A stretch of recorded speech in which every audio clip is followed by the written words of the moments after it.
Hello students, I am Dr. A.B. Patil. Welcome in this session of Human Health and Diseases, lecture number 9.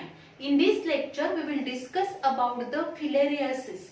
The filariasis, which is also known as elephantiasis. This elephantiasis or the filariasis, this disease which is caused by the pathogen of this disease, which is nothing but the thread-like worms or the nematodes, and these nematodes which are responsible to produce filariasis disease. If you observe the filariasis, there are three types of the filariasis which are nothing but the lymphatic filariasis, subcutaneous filariasis and serous filariasis. Out of which the lymphatic filariasis, which is caused by this thread-like worm, which is nothing but the Ochreria bancrophita. The causal organism of this lymphatic filariasis, which is nothing but the Ochreria bancrophita, and or also which is caused by a Bruguiera malayi and Bruguiera timori. हे जे काही तीन causal organisms असणार आहेत, thread-like worms आहेत, nematodes आहेत, त्याच्यामुळे disease ha form will, that is the lymphatic filariasis. And why it is called as a lymphatic filariasis? Because in this filariasis disease, the lymphatic system is affected, and it is also known as a elephantiasis because the leg which is like the elephant leg, म्हणजे हत्तीच्या पायासारखा आपला पाय होणार आहे. कारण का, हे infection हे डायरेक्टली जो काही वर्म आहे तो थ्रेड लाइक वर्म जे असणार आहे, that is Wuchereria bancrofti, which are affect or they infect to our lymphatic system. Means these worm live in our lymphatic system, due to which there is a swelling in the lymph node, lymphatic vessels, and due to which there is a edema and our leg become a elephant leg. So it is known as a elephantiasis. म्हणजे हत्तीच्या पायासारखा पाय होणार आहे. Normal जो आपला leg असतो त्याच्यापेक्षा काय होणार आहे, तिथं स्वेलिंग आहे, सूज येणार आहे, त्यामुळे एकदम मोठा पाय होईल, हत्ती पायासारखा होणार आहे, म्हणून त्याला हत्ती रोग असं म्हटलं तर एलिफंटासिस म्हटलं जातं. देन द नेक्स्ट आपण बघणार आहोत, if you observe the life cycle of these elephantiasis or this filariasis. This filariasis, this disease which is specially the nematode, that is the thread-like worm, which are responsible to produce this disease, and this disease is mostly occur in India. Specially आपण जर बघितलं states कुठले असतील तर आसाम आहे, केरळ आहे, या राज्यामध्ये आपल्याला जास्त प्रमाणात ह्याचे पेशंट पाहायला मिळतील. कारण हा जो काही डिसीज असणार आहे, this disease is transmitted through the vector, आणि जो वेक्टर असणार आहे, this vector which is nothing but the female Culex mosquito. With the help of this female Culex mosquito, this disease is spread from the transfer from infected person to the healthy person. Because the causal organism Ochreria bancrophita, which require two host to complete its life cycle. त्याची life cycle complete होण्यासाठी त्याला दोन host लागणार आहेत. एक म्हणजे काय असेल, क्युलेक्स मॉस्किटो लागेल, आणि दुसरा जो होस्ट असणार आहे, which is nothing but the human being. Then how this causal organism or thread like worm complete his life cycle? If you observe the life cycle of these Ochreria bancrophita or the filariasis worm, then we observe that when the infected mosquito bite to the healthy person, जेव्हा एखादा infected mosquito आहे की ज्या मॉस्किटोच्या saliva मध्ये काय present असणार आहेत, infectious लार्वे present असतील.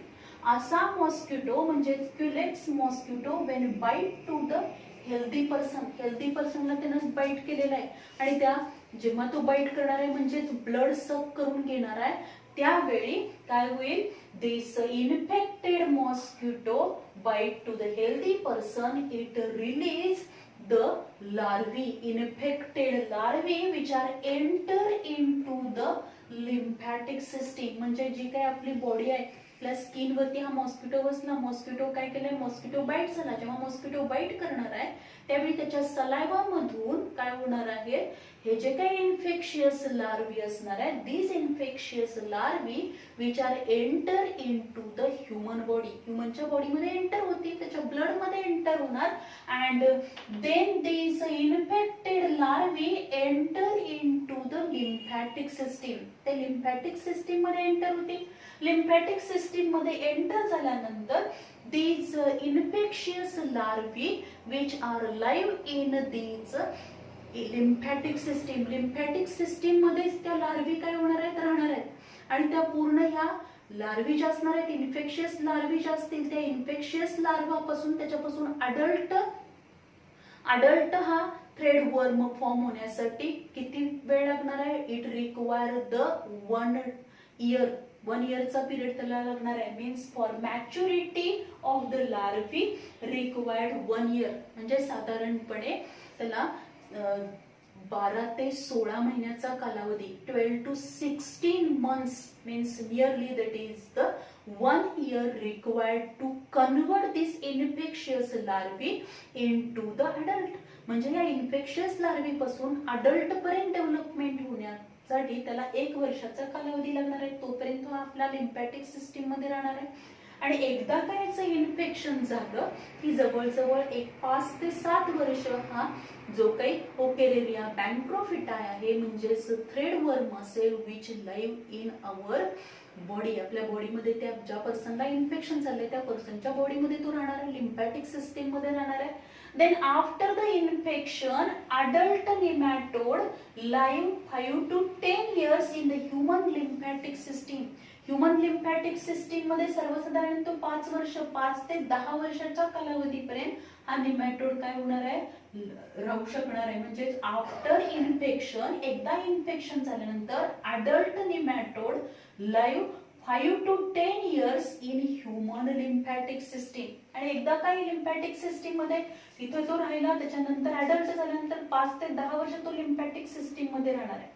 त्यानंतर अडल्ट झाल्यानंतर त्याचं डिफरन्सिएशन झाले, म्हणजे त्याच्यापासून ह्या लार्वी पासून काही मेल फॉर्म झालेले आहेत, फिमेल फॉर्म झालेले आहेत and mating of these male and female worm, या मेल अँड फिमेलचं मेटिंग झालं, पॉप्युलेशन झाल्यानंतर the female worm which gives birth to the thousands of microfilariae after the mating of male and female, म्हणजे यांच्यामध्ये sexual reproduction झालं male female मध्ये. त्यानंतर काय करणार आहे, जी काही फिमेल अडल्ट जो काही निमॅटोड आहे, this female worm gives birth to thousands of microfilariae or these are nothing but the embryos, म्हणजे ती काय करेल, thousands ऑफ एम्ब्रियोज डेव्हलप करणार आहेत and these are nothing but the microfilariae, त्यांना मायक्रोफिलॅरी म्हणतात. And these microfilary ची size जर आपण बघितली, that is it is 2.5 millimetre long एवढी त्याची, एवढे ते काय असणार आहेत, अगदी छोटे असतील, 2.5 मिलीमीटर लॉंग एवढी त्याची साइज असणार आहे. Then at night this microfilary migrate to subcutaneous layer or peripheral blood, म्हणजे हे जे काही मायक्रोफिलॅरी, आता इथं जेव्हा क्युलेक्स मॉस्किटोने बाईट केल्यानंतर त्याने काय केलेलं आहे, त्याच्या सलायवा मधून इन्फेक्शियस लार्वी आपल्या बॉडीमध्ये सोडले, ह्युमन बीइंगच्या बॉडीमध्ये ते एंटर झाल्यानंतर हे जे इन्फेक्शियस लार्वी आहेत ते लिम्फॅटिक सिस्टीम मध्ये जाणार आहेत. लिम्फॅटिक सिस्टीम मध्येच या लार्वीचं कन्व्हर्जन हे अडल्ट मध्ये होणार आहे. त्याच्यासाठी 1 वर्षाचा कालावधी लागेल आणि त्यानंतर एकदा का अडल्ट फॉर्म झाला, अडल्ट निमॅटोड हा आपल्या बॉडीमध्ये एकदा इन्फेक्शन झाल्यानंतर त्याचं कन्व्हर्जन अडल्ट मध्ये झाल्यानंतर तो 5 ते 10 वर्ष या लिम्फॅटिक सिस्टीम मध्ये राहणार आहे. आणि जेव्हा हे अडल्ट फॉर्म होणार आहे त्यावेळी मेल आणि फिमेलचं मेटिंग झालं, सेक्शुअल रिप्रोडक्शन झाल्यानंतर फिमेल nematode जो आहे, this female nematode, female worm which gives birth to thousands of microfilary and these microfilary which are migrate means at night this microfilari migrate to subcutaneous layer that is peripheral layer. म्हणजे ह्या lymphatic system मधून lymph node lymph vessel मधून ह्या ज्या काही मायक्रोफिलारी आहेत ते कुठे येणार आहेत, सबक्युटॅनियस लेअर पर्यंत येतील. म्हणजे आपल्या स्किनच्या खाली जिथे सबक्युटॅनियस लेअर आहे तिथपर्यंत पोहोचणार आहेत. पेरिफेरल ब्लड मध्ये या येणार आहेत. अँड ड्यू टू विच म्हणजे मोस्टली आपण जर बघितला हा जो काही पिरियड असणार आहे की ज्यावेळी नाईट टाइमलाच या काय होणार सबक्युटॅनियस लेअर पर्यंत येणार आहेत. आणि त्यावेळी at night when Culex mosquito bite to the infected person आणि अशा या इन्फेक्टेड पर्सनला क्युलेक्स मॉस्किटोनं बाईट केल्यानंतर हे मायक्रोफिलरी काय होणार आहे, they are enter into mosquito body, मॉस्किटोच्या बॉडीमध्ये ते एंटर होतील. आणि मोस्टली हे जे काही मॉस्किटो बाईट म्हणजे साधारणपणे रात्रीच्या 8 वाजल्यापासून आपण जर 4 वाजेपर्यंत म्हणजे पहाटे 4 पर्यंत हा जो काही कालावधी असणार आहे 8 ते 4 आपण म्हणतो ऍट नाईट, ह्या जर हा जो काही पिरियड आहे या पिरियड मध्ये मोस्टली या मायक्रोफिलरी कुठं मायग्रेट होणार आहेत, सबक्युटॅनियस लेअरला मायग्रेट होणार. आणि त्यावेळी मॉस्किटोनं बाईट केलं, क्युलेक्स मॉस्किटो बाईट केलेला आहे त्या इन्फेक्शियस पर्सनला. At night when Culex mosquito bite to the infected person then these microfilariae enter into mosquito body. मॉस्किटोच्या बॉडीमध्ये या मायक्रोफिलरी एंटर झाल्या. मायक्रोफिलरी मॉस्किटोच्या बॉडीमध्ये एंटर झाल्या की काय करणार आहेत त्या, they are reaches up to the midgut of the mosquito. मॉस्किटोच्या मिडगट पर्यंत जातील आणि मिडगट मधून त्या thoracic cavity of the mosquito, मॉस्किटोच्या थोरॅसिक कॅव्हिटी पर्यंत मायग्रेट होतील. आणि in the thoracic cavity microfilariae which are grow मॉस्किटोच्या थोरॅसिक कॅव्हिटी मध्ये या मायक्रोफिलरीची ग्रोथ होणार आहे. And this microfilariae which are converted into or develop into infectious larvae, त्याचं कन्व्हर्जन इन्फेक्शियस लार्वी मध्ये होणार आहे. And for the formation of these microfilari to infectious larvae it required 10 to 14 days incubation period. म्हणजे त्याच्यासाठी जो काही कालावधी लागणार आहे मायक्रोफिलरी पासून त्याचं कन्व्हर्जन इन्फेक्शियस लार्वी मध्ये होण्यासाठी त्याला 10 ते 14 दिवसाचा कालावधी लागणार. आणि जेव्हा when the infected आणि असा हा इन्फेक्टेड मॉस्किटो, आता इन्फेक्टेड मॉस्किटोच्या सलायवा मध्ये त्याच्या माउथ पर्यंत ह्या इन्फेक्शियस लार्वी पोहोचणार आहेत. आणि जेव्हा हा इन्फेक्टेड मॉस्किटो जेव्हा हेल्दी पर्सनला बाईट करेल तेव्हा त्याच्या सलायवामध्ये प्रेझेंट असलेल्या इन्फेक्शियस लार्वी या हेल्दी पर्सन मध्ये जाणार आहेत. हेल्दी पर्सन मध्ये गेल्यानंतर त्या ब्लड मध्ये एंटर होतील, ब्लड मधून लिम्फॅटिक सिस्टीम मध्ये जाणार, लिम्फॅटिक सिस्टीम मध्येच त्या मॅच्युअर होणार. मॅच्युअर झाल्यानंतर मेल आणि फिमेलचं मेटिंग होईल and female gives the birth of thousands of microfilariae. आणि हे मायक्रोफिलरी रात्रीच्या वेळी सबक्युटॅनियस लेअर पर्यंत मायग्रेट झाले. सबक्युटॅनियस लेअरला मायग्रेट होऊन जेव्हा ऍट नाईट द मॉस्किटो जेव्हा culex mosquito bite to this infected person या मायक्रोफिलरी मॉस्किटोच्या बॉडीमध्ये एंटर होतील. मॉस्किटोच्या बॉडीमध्ये एंटर झाल्या त्या मिडगट मधून थोरॅसिक कॅव्हिटी मध्ये जाणार आहेत, तिथं त्याची ग्रोथ होईल आणि या मायक्रोफिलरीचं कन्व्हर्जन मायक्रोफिलरी पासून इन्फेक्शियस लार्वा फॉर्म होतात. म्हणजे जर आपण ह्युमन बिंग मध्ये बघितलं तर त्याचा जो इन्क्युबेशन पिरियड आहे म्हणजेच इन्फेक्शियस लार्वा पासून अडल्ट स्टेज मध्ये डेव्हलपमेंट होण्याचा जो काही पिरियड असणार आहे तो किती असेल, 1 इयर असेल. पण जर आपण ह्याच्यामध्ये बघितलं मॉस्किटो मध्ये बघितलं मायक्रोफिलरीचं कन्व्हर्जन इन्फेक्शियस लार्वा मध्ये होण्यासाठी त्याला 10 ते 14 दिवसाचा कालावधी लागणार. म्हणजे 10 to 14 days which are required for the conversion of microfilari to the infectious larva.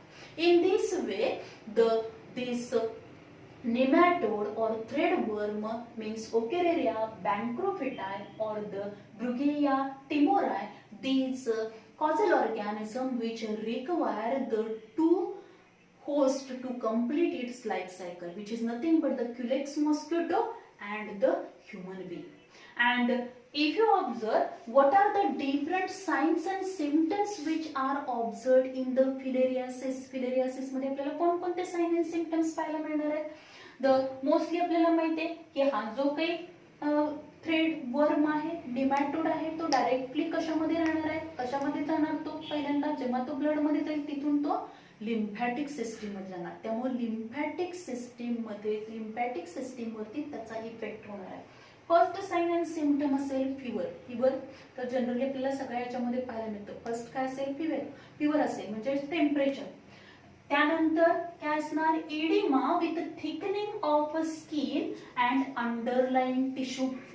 सूज येणार आहे, जी काही स्किन आहे थिकनिंग, जी काही स्किन असेल ती थिकन होणार आहे. त्याचबरोबर अंडरलाइंग टिश्यू असतील त्याला सूज येईल, त्याचबरोबर ती कशी होणार आहे, थिक होणार आहे एकदम.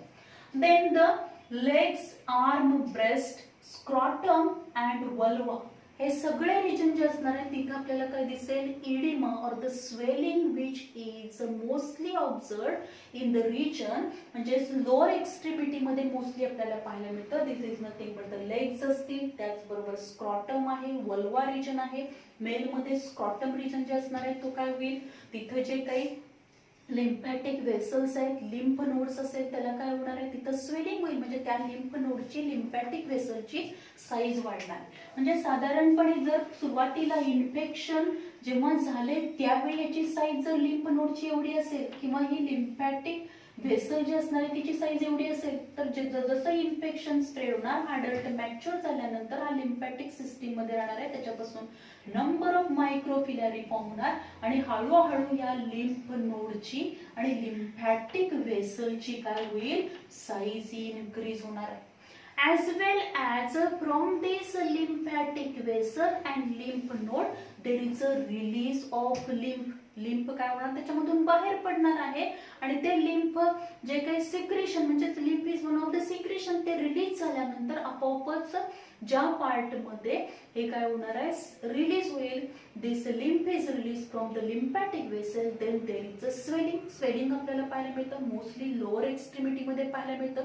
म्हणून आपण काय म्हणणार आहे, जो काही लेग असणार आहे ज्या पर्सन मध्ये हे इन्फेक्शन झालंय त्याचा जो पाय असेल तो आपल्याला हत्तीच्या पायासारखा दिसणार आहे. म्हणूनच याला एलिफंटॅसिस म्हटलं जातं की याच्यामध्ये मोस्टली आपल्याला oedema with a thickening of skin, underlying tissue of the leg, arm, breast मध्ये पाहायला मिळेल. स्क्रॉटम मध्ये फिमेल मध्ये जर आपण बघितलं, वल्वा रिजन मध्ये आपल्याला काय दिसणार आहे, जे काही एक्सटर्नल जेनायटल ऑर्गन्स असणार आहे तिथं आपण बघतो फिमेल मध्ये त्याला स्वेलिंग येणार आहे, इडिमा आपल्याला तिथं पाहायला मिळेल. त्याचबरोबर enlargement of the lymphatic lymph vessels and nodes आपल्याला पाहायला मिळेल, due to which the size of the leg which is enlarge होणार आहे ती, which is as like the elephant, म्हणून एलिफंटॅसिस आपण म्हणणार.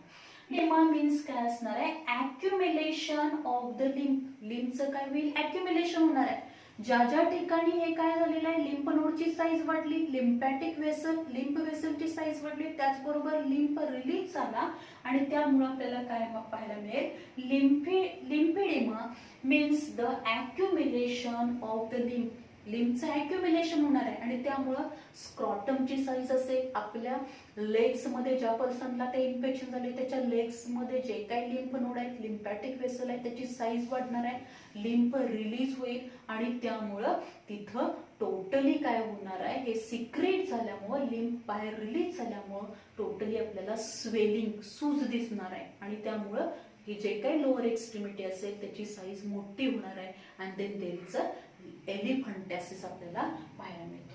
देन मोड ऑफ ट्रान्समिशन तर आपल्याला माहिती आहे, फिमेल क्युलेक्स मॉस्किटो पासून हा काय होणार तर ट्रान्समिट केला जाईल. म्हणजे मेन वेक्टर जो आहे फिलेरियासिस मधला तो काय आहे, फिमेल क्युलेक्स मॉस्किटो आहे.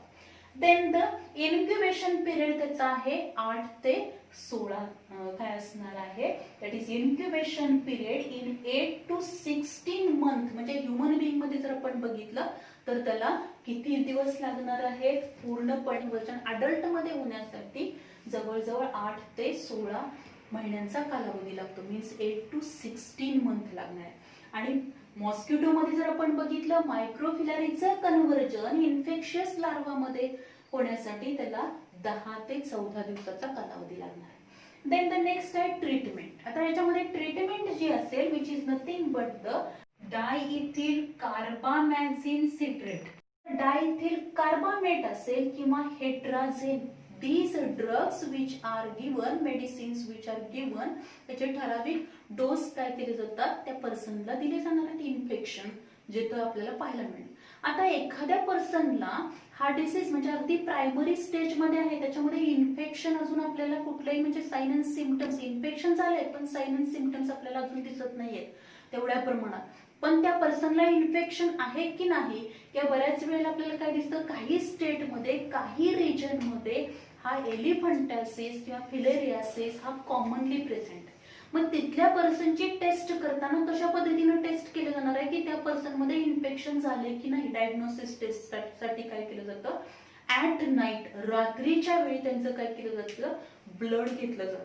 अँड दिस ब्लड, जे काही ब्लड घेतलेलं आहे त्या ब्लडचा स्मिअर टेस्ट करण्यासाठी रात्रीच्या वेळी त्या पर्सनचं ब्लड आपल्याला चेक केलं पाहिजे. ते ब्लड आपल्याला रात्रीच्या वेळी घेतलं पाहिजे का, कारण आपल्याला माहितीये मायक्रोफिलॅरी काय करणार आहेत, this microfilariae at night, microfilariae migrate to subcutaneous layer, त्याच वेळी त्या सबक्युटॅनियस लेअर मध्ये येतील. त्यावेळी ब्लड सॅम्पल घेतलं जाईल आणि ते जे काही ब्लड सॅम्पल आहे त्या ब्लड सॅम्पलचा जे काही स्लाइड आहे त्या स्लाइड वरती थिक स्मिअर तयार केला जातो. आणि हा जो थिक स्मिअर आहे तो स्मिअर जर आपण मायक्रोस्कोपच्या खाली पाहिला तर आपल्याला त्याच्यामध्ये मायक्रोफिलॅरी पाहायला मिळते. त्याच्यावरून आपण काय करू शकतो, डायग्नोसिस करू शकतो. In that person there is a infection of these the Wuchereria बँक्रोफिटायचं इन्फेक्शन झालेलं आहे, या थ्रेडवर्मचं इन्फेक्शन झालंय की जर आत्ताच त्याला जर ट्रीटमेंट प्रॉपर नाही मिळाली तर त्याच्यापासून काय होणार आहे, जे लिम्फॅटिक सिस्टीम आहे त्या लिम्फॅटिक सिस्टीम वरती इफेक्ट होईल, स्वेलिंग दिसणार आहे, एडिमा पाहायला मिळेल लोअर एक्स्ट्रीमिटी मध्ये, की त्या पूर्णपणे त्या पर्सनच्या टोटल काय होणार आहे, बॉडी पोश्चर वरती त्याचा इफेक्ट होणार आहे, कारण पूर्णपणे आपल्याला स्वेलिंग पाहायला मिळेल जर त्याला प्रॉपर ट्रीटमेंट मिळाली नाही किंवा प्रॉपर डायग्नोसिस झालं नाही. Then how we can prevent this filariasis. Filariasis आपल्याला कशा पद्धतीने प्रिव्हेंट करता येईल, तर आपल्याला माहिती आहे का हा डिसीज कशामुळे होणार आहे, मॉस्किटोमुळे. So use the mosquito net, म्हणजे स्लीपिंगच्या वेळी आपण काय केलं पाहिजे, मच्छरदाणीचा वापर केला पाहिजे, mosquito net. Then also use the mosquito repellent वापरले पाहिजेत. Insecticide, spray the insecticide near to the stagnant water जे असतील किंवा तिथं केरोसिन सारखा जो काही समजा साठलेलं पाणी आहे त्या सांडपाण्याच्या तिथं किंवा साठलेलं पाणी त्याच्यावरती केरोसिन स्प्रे केलं पाहिजे, की ज्यामुळे काय होणार आहे, जो ऑइलचा लेअर वरती फॉर्म होणार आहे त्यामुळं आतल्या आत हे मॉस्किटोचे लार्वा जे असणार आहेत त्या लार्वाची डेथ होऊ शकते आणि त्यामुळं ह्या मॉस्किटोला आपल्याला कंट्रोल करता येईल. as well as also use the Gambusia fish. Gambusia fish वापरले आहेत गप्पी मासे की जे काय करणार आहेत, मॉस्किटो लार्वा जे असणार आहेत त्या लार्वाला ईट करतील आणि मॉस्किटोचं काय होणार आहे, मॉस्किटोला कंट्रोल करता येईल. So these are the. त्याचबरोबर आपल्याला अजून काय केलं पाहिजे, क्लीननेस, जो आपल्या आजूबाजूचा परिसर जो आहे तो आपण स्वच्छ ठेवला पाहिजे, की ज्यामुळं जास्तीत जास्त तिथं काय होणार नाही तर ह्या डिसीजचा स्प्रेड होणार नाही. मॉस्किटो जास्त नसतील तर काय होणार नाही, हा स्प्रेड होऊ शकणार नाही. So these are the different preventive measures. So if you observe in that those mostly have filariasis वरती आपल्याला क्वेश्चन विचारताना क्वेश्चन जो विचारला जातो, in filariasis the threadworm which live और द विच अफेक्ट, और जो काय जो थ्रेडवर्म आहे तो आपल्या बॉडीमध्ये एंटर झाल्यानंतर तो मोस्टली कुठे एंटर होणार आहे किंवा त्याचा इफेक्ट जास्त कशावरती होणार, लिम्फॅटिक सिस्टीम वरती होणार आहे. त्याचा इन्क्युबेशन पिरियड किती आहे ह्युमन बिंग मध्ये ऍज वेल एज मॉस्किटो मध्ये. देन द कॉझल ऑर्गॅनिझम वरती आपल्याला क्वेश्चन विचारला जातो. त्याचबरोबर त्याचे जे काही साइन अँड सिम्पटम्स आहेत ते सुद्धा काय आहेत, इम्पॉर्टंट आहे, त्याच्यावरती क्वेश्चन विचारला जातो. Then the next important question नीटला सीईटीला विचारला जातो, म्हणजे काय असेल, filariasis. This disease, in that disease the transmission is takes place with the help of vector. त्याचा वेक्टर कोण आहे, Culex mosquito. So this is all about the filariasis. Thank you very much.